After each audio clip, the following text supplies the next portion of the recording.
Get ready to fight from within. You're about to go behind enemy lines. Roger, 3-2. Goliath copies all. Go ahead. Target is surrounded by multiple firms entering what appears to be a residential area. Requesting permission to engage. From the People's Republic of New York City, you're now going behind enemy lines with Gene Baradelli and Russ Gallo.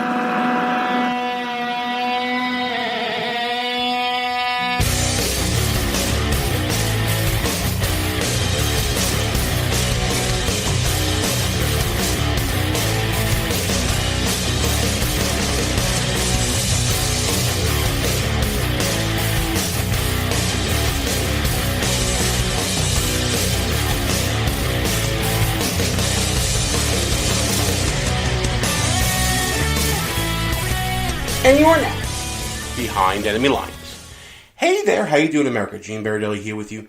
So glad you could be with us, whether you're listening at www.BehindEnemyLinesRadio.us, or if you're checking us out on AM radio, FM radio, or the internet radio. We're glad that you tuned in, or even if we're traveling along with you as a podcast, we're glad to be along for the ride. Heck of a start to this week, isn't it? Talking about indictments and scandals and collusion and all the juicy stuff that everybody seems to love about politics.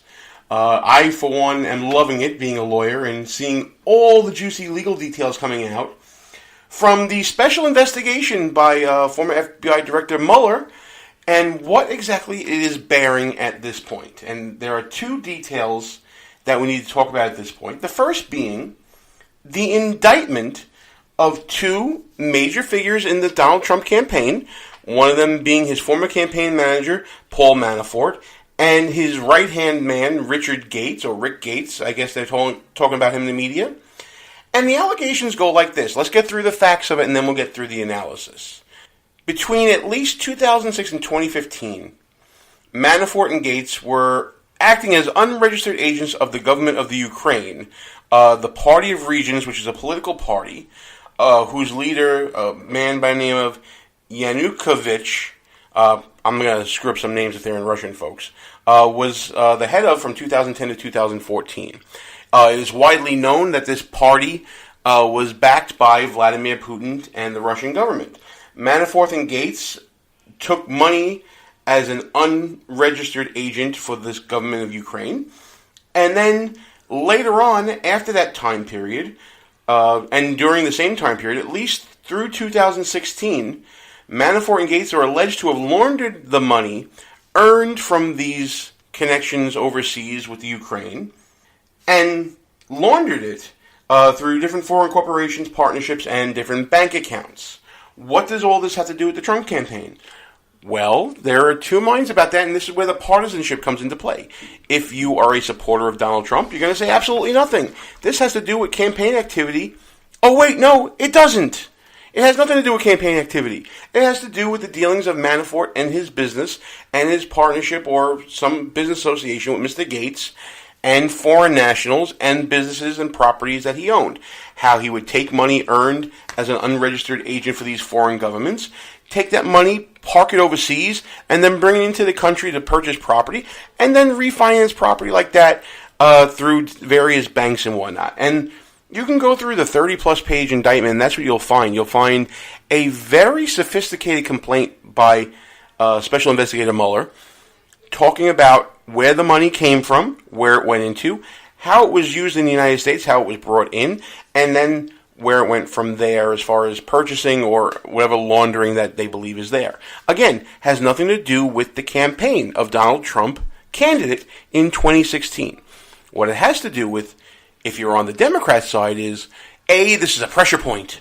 They're going to squeeze Manafort, and they're going to squeeze this other guy, Gates, and they're going to get all the information they can out of this guy about the campaign and connections to Russia, presuming that they have any such connections with Russia. Your guess is as good as mine on that one. The other point they bring up is, well, this goes towards the president's views of who are the best and brightest to be hired by him. Can you say that Paul Manafort and Rick Gates are the best and brightest? I think the answer to that is definitely no. If you want to say that President Trump made a bad decision in hiring them, you could say that. If you listen to the press conference by Sarah Huckabee Sanders this week, the discussion was Paul Manafort was brought in to handle the delegate management and delegate count for the RNC, and then was subsequently dismissed from his job. If you believe the report in Politico from last year, he was dismissed because the Trump family found out that that Manafort was lying to him, and was confronted with it and made to resign.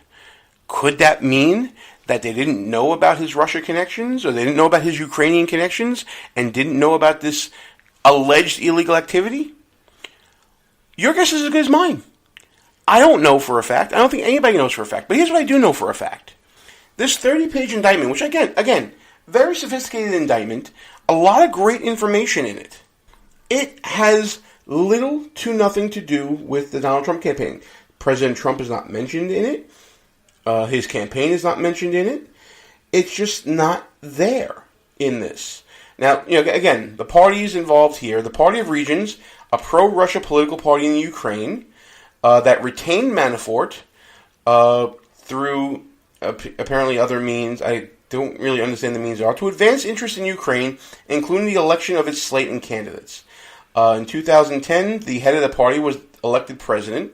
In 2014, he fled Ukraine to Russia in the wake of political protests and widespread governmental corruption.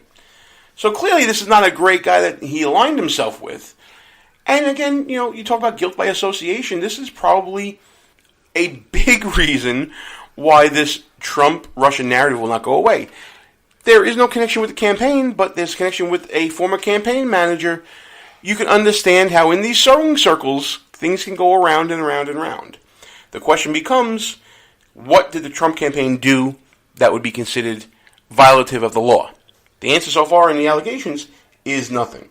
But there are connections to companies incorporated in Delaware, Virginia, Florida, New York, all over the place. And then, of course, different entities in Cyprus. Again, another place known for where Russians park dirty money.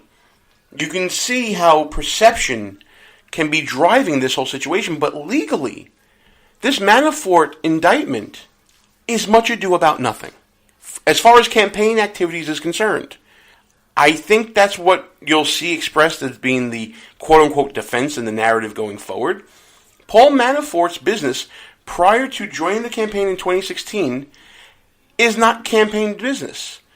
Any activities he was doing in the short period of time, those months when he was working with the Trump campaign and working for the Trump campaign, you can look at those months and say, what did he do with his Russia connections here that would prove collusion in trying to get information on Hillary Clinton and using that and coordinating that with foreign governments?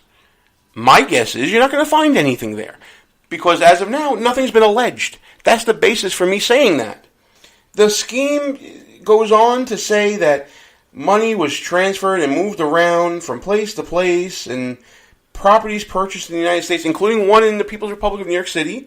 So, good to know that's where people can park their money, right where we are. And then there's also what I like to call, folks, the worst part of any crime, the cover-up. And that is statements given by Manafort and Gates in 2016 with regards to their connections with Ukraine, where they made materially false and misleading statements to government officials, claiming that they were not agents for the government. They only provided an introduction between different organizations, and they were seeking to retain representation in support of a mission of a non-governmental organization. Things like that. They also lied about what efforts were made by companies connected to the two in furtherance of the agenda of these countries. There were false and misleading letters submitted to the Department of Justice, which mirrored the false cover story according to the allegations. There was also hiding of money in bank accounts and false filings with the government. At the end of the day, the counts have to go towards conspiracy against the United States, conspiracy to launder money, failure to file reports of foreign banks and financial accounts for 4 different calendar years,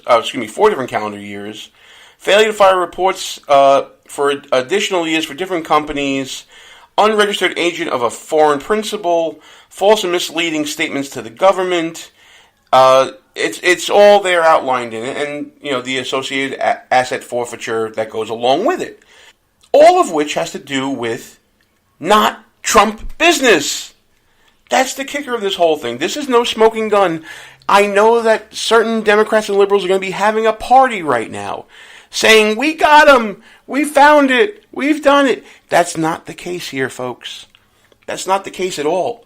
In fact, what you have is the beginning of something that has nothing to do with the Trump presidency. Could it be used to squeeze pressure points? Of course it can. This is called leverage.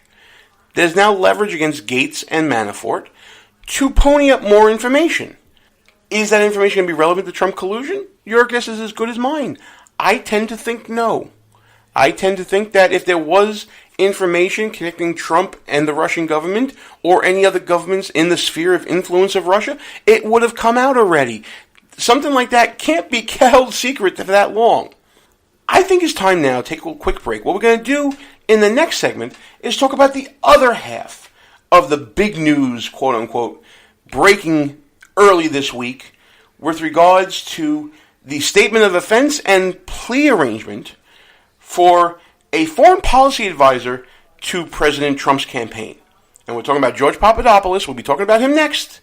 Gene Baradelli, Behind Enemy Lines. We'll be back right after these brief words.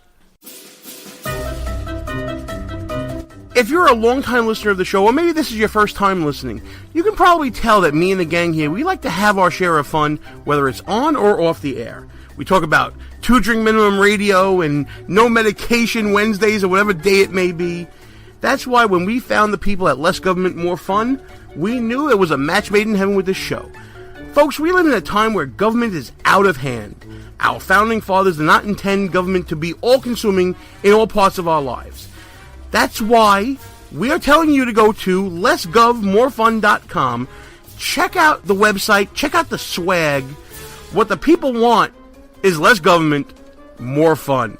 Pass it on, make it happen. Who might you save? Your mother, your father, your husband, uncle, aunt, son. Learn FAST, F-A-S-T, the sudden signs of a stroke, and you could save. Your friend, teacher, boss. F, face drooping. A, arm weakness. S, speech difficulty. T, time to call 911. F-A-S-T. That's F, face drooping. A, arm weakness. S, speech difficulty. T, time to call 911. The sooner they get to the hospital, the sooner they'll get treatment. And that can make a remarkable difference in the recovery of your neighbor, the waiter, grandmother, grandfather. So learn FAST, the sudden signs of a stroke, then pass it on, because you never know who might save you. Your wife, your colleague. Spot a teammate. stroke fast. Visit strokeassociation.org, brought to you by the American Stroke Association and the Ad Council. Behind Enemy Lines Radio is all about being right. No, seriously, it is. If you ever listen to Russ Gallo or me go back and forth on some issue, we always want to make sure that we remember who said what and when we said it. That's why we go to GoOnRecord.com. It's a brand new social media website. Challenge people on what they believe, whether it's in politics, sports, entertainment, finance, whatever. There's a category for you at GoOnRecord.com. Check it out right now. Tell us, what do you stand for? It's time for you to go on record. Behind Enemy Lines. Back on the air. Gene Baradelli, back behind Enemy Lines. So we spent the first part of the show talking about the Manafort-Gates indictment and how that has little, if anything, to do with the Trump campaign or anything remotely to deal with campaign activities. Now let's turn to the other half of the big news early this week, talking about a person who was connected to the Trump campaign who has pled guilty to a crime. And we're talking about George Papadopoulos, who is a foreign policy advisor to the Trump campaign at the time. But let's set the stage a little further. When we say foreign policy advisor, you think